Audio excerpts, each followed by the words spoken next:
Big Hat Logan, the greatest wizard of his time, died in the Duke's archives, driven mad by the very knowledge he had sought. Gödel, the most prominent logician since Aristotle, starved to death, confident that somebody had been trying to poison him.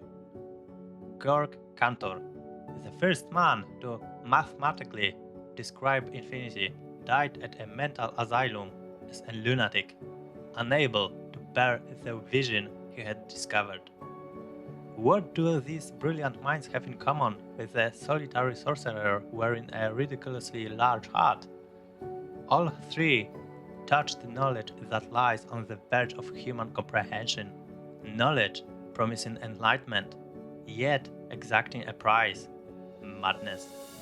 This is a story about that price, and about the Big Hat Logan.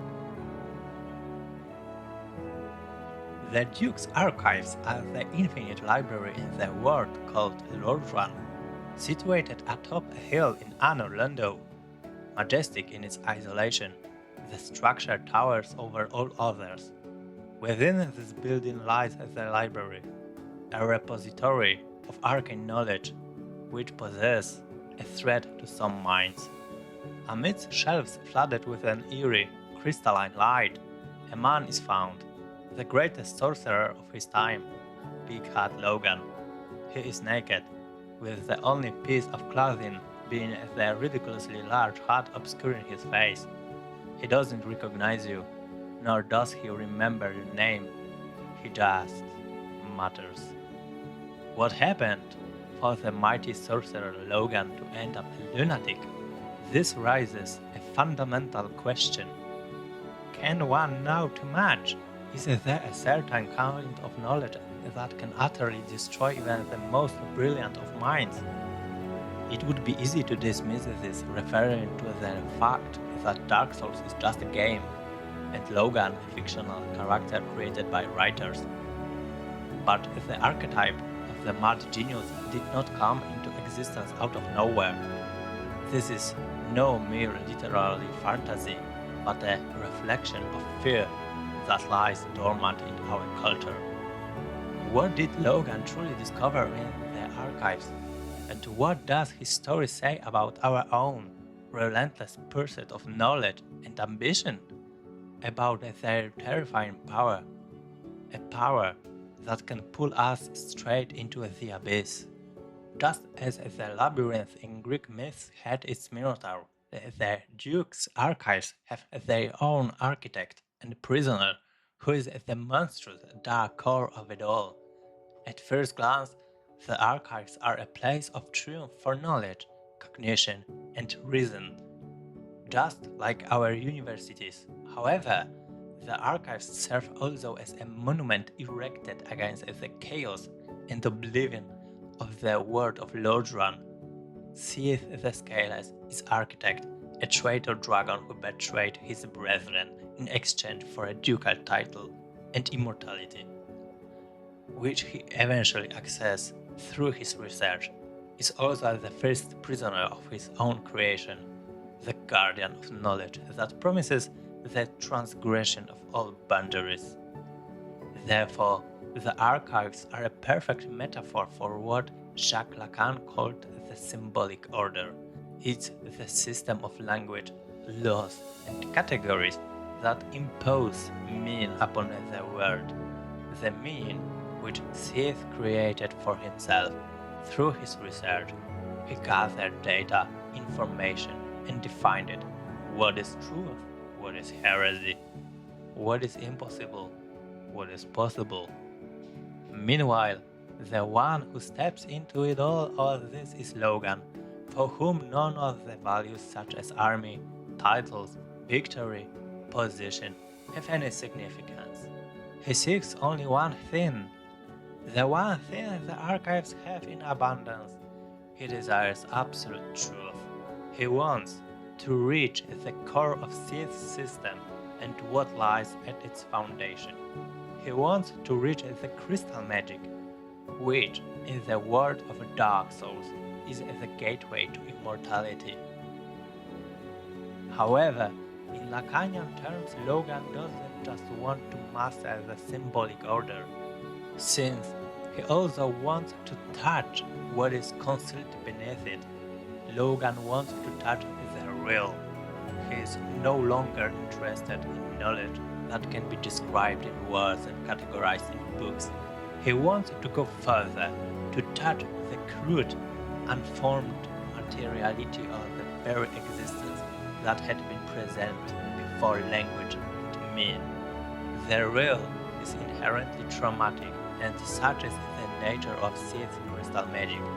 The immortality element is the traumatic, non-human core that should have remained unknown. Thus, Logan attempts the impossible. He wants to fully understand and describe something that is by definition indescribable. He wants to fill the void within a reality that resists symbolization. At this moment, Logan's total obsession is revealed. He is no longer merely seeking and categorizing knowledge. This is transgression, as George's Bataille would put it. The sorcerer attempts to cross the fundamental taboo of the world of Loldran, the boundary between human and dragon, mortal and immortal, the known and the unknowable. These archives are a trap with no exit. Every step the Big Hat takes here is a step towards his doom. Knowledge becomes an end in itself, an object of desire so intense that the pursuit itself provides a painful and addictive satisfaction. Lacan described this as jouissance, a pleasure that is simultaneously a suffering. One can only ask what exactly happens when a mortal mind driven by this perverse desire tries to absorb knowledge that is, by definition, non-human. Let's return to Earth for a moment. Let's hang our big hat on the coat rack. To fully understand Logan's story, we ought to turn to historical figures and unsolved mathematical problems. The Riemann Hypothesis has existed for over 160 years. It is the holy grail for the sharpest of mathematical minds. Today, it is one of the 7 Millennium Prize problems, for which finding the solution comes with $1 million reward. It is believed that a solution to this hypothesis promises the discovery of a hidden order in our world. It would allow us to understand the distribution of prime numbers, virtually a fundamental truth, the structure of our universe. Sounds familiar? Of course, this promise has its price. The history of mathematics is littered with stories of those who fell in the battle with numbers or buckled under the weight of their own discoveries. The aforementioned Georg Cantor, who tried to map different kinds of infinity. Another person, Gödel. His incompleteness theorems provided that in any system there are truths that are unreachable, which may have pushed his own mind into the abyss. And even in modern times, mathematics continues to claim its victims. Sir Michael Atiyah was one of the greatest mathematicians of the last century. Near the end of his life, he announced that he had solved the Riemann hypothesis. His proof was not accepted by the mathematical community. Sir Atiyah and his brilliant mind desired to touch the absolute so intensely that they succumbed to the force of their own desire. As we can see from these real-world examples, Logan's pursuit is a mirror image of our own human obsessions. Logan, just like the mathematicians, believes that somewhere out there a final formula is hidden, a key to immortality, yet all he finds is the primordial crystal. The mathematicians, too, find infinity. It eludes Cantor's intuition, whereas the incompleteness of Gödel's system is another blow. In both cases, they are confronted with the fact that reality is full of hollows, incomplete and infinite. The attempt to grasp this truth, to limit infinity to the finite capacity of the human mind, leads to its inevitable fracture. Logan did not become mad because he failed to find an answer. He went mad because he found an answer his human mind could not comprehend. There is no final, coherent meaning in the system. He touched the divine and entered the realm of the sacred, just like Cantor and Gödel. Logan's story is a tale of a human prize for tampering with the divine. At the very end of the story and of the archives, we find two figures, two mirror images of the same tragedy. On one side, there is Sith the Scaleless, the traitor who achieved immortality. Nevertheless, the price for this was the fate of his entire species, and he himself became lost in the system. He became a crystalline, soulless demon, a caricature of a dragon. He is both the architect and the prisoner of his archives and of his own dead, artificial world. His immortality is not life, but an endurance in an eternal lunacy and paranoia. On the other side stands Big Hat Logan, a man who wished to follow the same path, but in an intellectual dimension. He desired the immortality that flows from absolute, ultimate knowledge. He too achieved his goal, and yet his ego dissolved as he lost that what defined him as Logan. And here, the terrifying trap of the archives is revealed. That the trap is a success in the pursuit of knowledge. Both characters achieved this success and won their own game. Their reward was complete self-annihilation and madness. Knowledge, it turned out, was the poison that shattered their souls. Why? Because this system is not meant to have an exit. The archives are not destined to be a simple path leading to the target point. They are a labyrinth designed to devour those who enter. Like the Riemann Hypothesis, the archives have no end. There is no victory, no prize. There is only another corridor, another book, another crystal, another layer of infinity. Cognition has no end. There is only the dissolution of an entity in the information overload.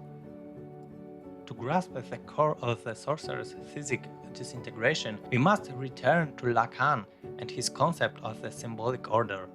Logan's pursuit is a drive towards the real. We must also focus on the discovery that tore his worldview down. For Logan, the archives are not just a library. It is not a vast collection of books, but the big other. It is the omnipotent instance that guarantees meaning and truth. Logan believes that somewhere within this infinite labyrinth, the final answer awaits for him. A coherent and complete body of knowledge. The dragon Sith becomes his master, a figure who appears to be the lord of this knowledge, as he is, after all, the architect of this place. The problem, however, is incredibly trivial, as trivial as all the trivial zeros in the Riemann hypothesis. As Lacan would say, the big other does not exist. This means that the symbolic order has no ultimate guarantor. It is merely a convention. When Logan reaches the heart of the archives and the source of Sith's knowledge, he finds only the primordial crystal. It is not a text written in a book, but a raw, chaotic object that is a source of power, but not of meaning. Logan discovers that the truth of the system is not coherent, and that system itself is authored by Sith. This is the key moment in which Logan experiences a rupture. The big other is just as helpless as the big hat. The system simply responds, "What do you want?" there is no ultimate answer to what truly drove Logan. He himself no longer knows. Therefore, Logan's madness is the ultimate consequence of this discovery. In Lacanian terms, the subject undergoes a disintegration, just in the case of Bataille. His symbolic order turned out to be a convention built upon a void. All that remained was a madman. A man who attacks anything that holds any illusion of meaning by the player. So, Logan's madness is not a failure to understand knowledge. In fact, it is the inevitable result of understanding it all too well.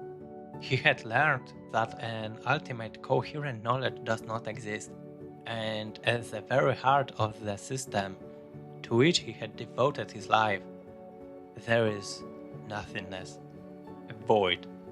One more time did he stare at that void, and the void answered. Understanding Logan's fall requires abandoning the standard path of comparing gains to losses or success to failures. In this case, we will turn to the thought of Georges Bataille, for whom the key concept was not achievement, as it is for someone like Lacan, but the aforementioned transgression. But let's take a closer look at transgression itself. What is it? It is not simply breaking a law. For Bataille, the human world, the world of work, reason, and social order, is the world of the profane, which is built on fundamental prohibitions. These prohibitions mostly concern death and sexuality. This is the element that separates us from the chaotic world of nature, which is the world of sacred. This is a world of intensity, violence, decay, and unrestrained sexuality and death. And at this point, we reach the heart of transgression, which is the act of touching the world of the sacred. This is a paradox created by prohibition itself. The prohibition makes certain aspects more attractive, precisely for being forbidden. The goal of transgression is to break free from the routine, everyday schema of the profane world and escape into the momentary world of sacred. But that's not all. It's about the sovereignty of the sacred world, a state of pure existence, free from the limitations and goals of the world of work and utility itself. This state is achieved through the non-productive expenditure of excess energy, wealth, or even oneself. This is exactly what Logan does. He wants to violate the taboo of immortality. This is the fundamental taboo of the world of Lordran, reserved only for dragons and gods. Logan was seeking knowledge, but in the archives he begins to do so obsessively. The pursuit of knowledge becomes an end in itself. This drives him further, until he crosses over into the world of the sacred. Logan becomes a transgressor. Furthermore, Logan's symptoms are symbols of the success of his transgression into the sacred. 1. Nudity. Logan abandoned his clothes, remaining only in his heart. For Bataille, this is an act of the ultimate expenditure of social identity. In this way, Logan shed the robes of a sage. He rejected his role in the symbolic order. He returned to a pre-social state in which he is a pure sovereign being. 2. Madness and laughter. Logan's ego dissolved in the act of transgression. Through this, he experiences ecstasy, and his muttering is not an impaired communication. It is the sound made by a being who has touched that which lies beyond language. He has touched the sacred. Logan produces non-productive sounds of joy and sorrow, flowing from the loss of his very self. 3. Dissolution of the entity. Logan achieved what every transgressor desires. He abolished his ego. The sorcerer disintegrated as a coherent subject. He ceased to be Big Hat Logan. He became an impersonal form of knowledge, a chaotic force. His attack on the player is a mindless spasm, a final expenditure of energy. Logan sacrificed everything to touch the absolute for a single moment and enter the world of the sacred. His madness is a surprise, but it is also a trophy. It is proof that the succeed is crossing the line.